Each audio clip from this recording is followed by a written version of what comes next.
Final team here. Let's go to the Pistons. They got the number 5 pick. Obviously have a lot of youth on their squad as it is. They're looking for a coach.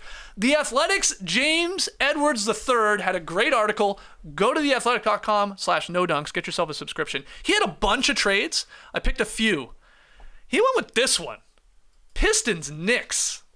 Pistons get R.J. Barrett, Evan Fournier, and a protected 2024 first-round pick in exchange for Bojan Bogdanovic, James Wiseman, yeah, he is on the Pistons, remember, and then the number 5 pick. So the Knicks move off RJ. He looked great, had a good postseason run, but his name was coming up time and time again in potential trade rumors. And they get some shooting here in Bogdanovic to sort of pair with your Brunsons and your Randalls. And Edwards likes the idea of Barrett as like a secondary or tertiary ball handler beside Cade Cunningham and Ivy there. What do you think? Is there anything to this one? It's one of those trades you see from both sides that it's not overwhelmingly amazing on either side, but that's why it sort of makes sense. Barrett is a little bit more of a veteran that the Pistons would want, but he's still obviously young, and they're giving up a number 5 pick for it. They don't want to go super young, so it sort of makes sense from that angle. And from the Knicks' perspective, they are giving up on R.J. Barrett for Wiseman's future, I suppose, and a number 5 pick. What was the other part? Bogdanovic. Oh, yeah, he would fit with them. He's getting into his mid-30s, getting a little older, but for a year or two, that it sort of makes sense on both sides. It's just giving up R.J. Barrett, his best playoff run, and rumors for Donovan Mitchell last year, and now we're talking Bogdanovic and Wiseman and the number 5 pick. Yeah, that's a good point. I mean, it's really. Are you convinced RJ has taken a step? Or was this a bit of a flash here, the shooting in particular? The shooting is probably a bit of a flash, but he was really good, I thought, in the postseason. The key would be that the Knicks would have to think they can get somebody at number 5 who's going to end up better than R.J. Barrett, or at least equivalent to R.J. Barrett in the future, because Bogdanovic would be a pretty solid replacement. Right now, they've basically got 3 drivers in Brunson, Randall, and Barrett. Those guys just want to get to the hole every single time. It'd be nice to have somebody who does it from the outside primarily, so I can see that being beneficial to New York. And then you have the backstop of we're drafting a guy who's going to be our young wing going forward instead of R.J. Barrett. So it's not bad. It's not a bad trade right there, and they've done business together before, the Knicks and the Pistons. Yeah.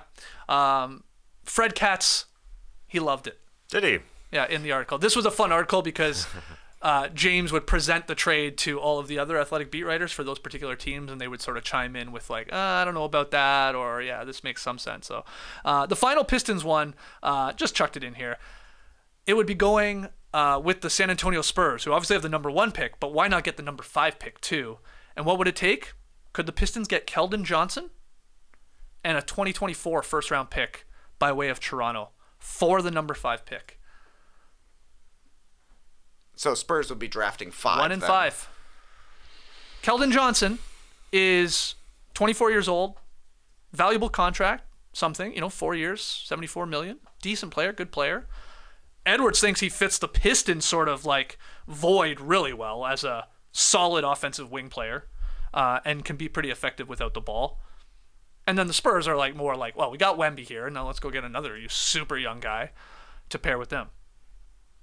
Okay, yeah. Keldon Johnson's a player. I wonder if he's a bit of a clogger on that offense with Jaden Ivey. Isn't he like a 40% three-point shooter? Yeah. Well, that's pretty good. Yeah, he's good, man. He had a great year at I think it was 20 points per game he ended at with the Spurs. I didn't realize he was such a good shooter. He's not. 32.9%. Okay. I was thinking 36 career. Yeah. Yeah, I wonder because Ivey's game last year he was 40%. Oh, was he? That's pretty good. Fool's gold. Okay. Well, Ivey needs to drive.